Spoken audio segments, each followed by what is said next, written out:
Hello, my name is Osi, the Born Child, and I'm reaching to you from the beautiful views of Uhuru Heights, one of the tallest buildings here in Dar es Salaam, Tanzania. Dar es Salaam is very beautiful, very nice, everything alright. But there is one thing in particular that I want to let you know before you come to Dar es Salaam as a foreigner. It is called the SIM card scam. The SIM card scam.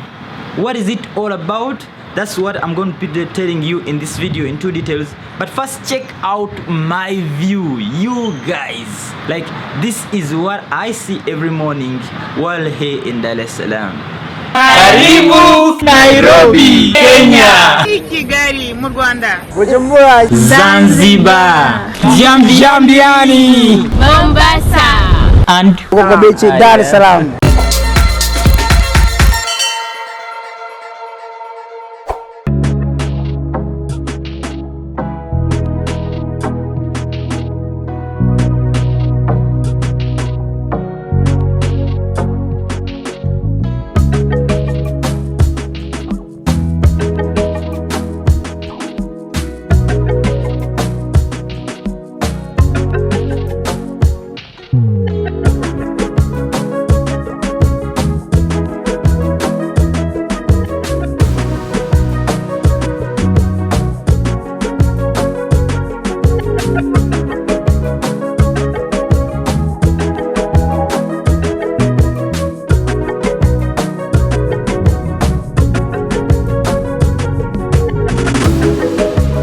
okay, welcome back from that view of the, is it the view of the view? But now, if you are coming to Dar es Salaam, Tanzania, this is my alternative if you would like to connect or get along with the people in Dar es Salaam. If you are looking forward for a SIM card, please don't just go with your passport to the SIM card sellers. First, those on the streets will probably not want to sell to you the SIM card because they don't know how to register them with the passports. But also, if you go to the local outlets, what happens is that they'll try to put your fingerprints, and when you put your fingerprints, they will then tell you that your fingerprints have failed on immigration. But ask yourself, if they failed on migration on entry, how did I eventually end up in the country? Like, how did I enter if the fingerprints failed? But then, you know, you are asking yourself, why would they do that and for what purpose? Now here's the thing.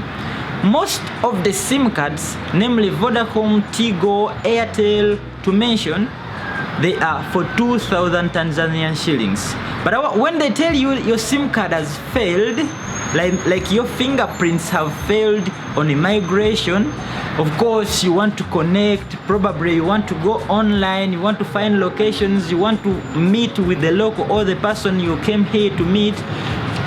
So they will know definitely you are in need of a SIM card. And they will give you an option. Would you mind if we register a SIM card for you in my name, like in the agent's name, as an option, or as if he is giving you a favor just? Then of course you'll be like, okay, like how much? It's like, for how much? They'll be like, it's like for 200,000. Sorry, 20,000. So 20,000 is already times 10 of the actual amount that you're supposed to buy a SIM card. It is 2,000. Like, before coming to Dar es Salaam and you want to buy a SIM card, it is 2,000. And the best way is to get a local, because anyone can register a SIM card. Like, you don't necessarily need to register a SIM card with your passport. Get someone, a local. If you have someone already, let them buy for you a SIM card. Use that, provided you trust they cannot do all other stuffs, or like you cannot be in trouble using a SIM card under somebody's name. So now you have panicked, they've registered a SIM card for you. You will of course want some calling bundles or some data plan. Of course, like for my case, I'm telling you this because I don't want you to be in the same mistake. You will ask them, what data package or what calling package. If you want a calling package, they are going to multiply this by 10 minimum. So please make research of what SIM card you want to purchase, at how much, and where are you purchasing it. Now this is what happened. I was thinking to myself that, oh man, I've been scammed in Dar es Salaam, but this was a cheap scam, and I was laughing to myself because it was only making a difference of 5,000 Ugandan shillings, and I was like, damn, if this dude that they've actually just gotten wrong with me, I could have just given him 5k, like worthy in if equivalent 5k in my money.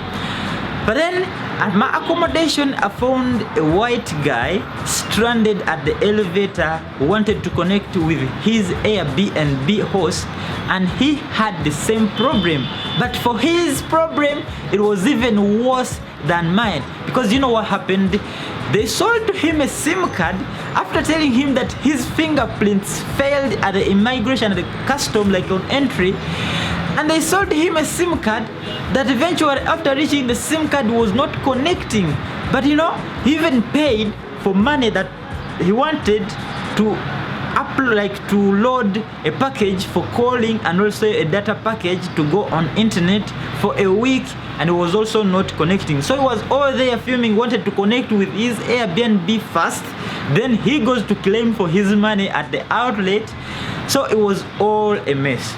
So if you want to avoid all that drama, please come knowingly that much as Dar es Salaam is good, not all people are willing to give you that welcome. But then again, this is in almost all countries. You just have to put on your safeguard and like to be alert. Otherwise, the rest of the places I've been to is all good, safe. It is quiet. The most of the population are Muslims, so you can see the calmness everywhere you look. It's all like a lot of mosques. Like I can see a mosque here, I can see a mosque here, I see a mosque here, a mosque here. So like the majority are Muslims, and I hope the person who did that to me at the SIM card outlet wasn't a Muslim, or probably whatever did was not because of his religion. But that is very important. So like when I was talking to a local friend of mine that I got here, and that was, do you know I paid 20,000 Tanzanian shillings for my SIM card?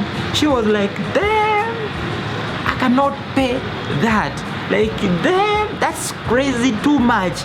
But you know, also have an app, preferably I use a currency converter app that shows me, like, if you are trying to charge me for something, I try to convert that into my local currency or into dollars, such that I can evaluate. So have something that will help you evaluate to know, is what I'm buying worth the money, or relate, is this money really equivalent to how much I could pay in my country, and then you can be good to go. Or other people don't mind, they can pay for any amount for as long as they want that specific thing. So how bad do you need to connect?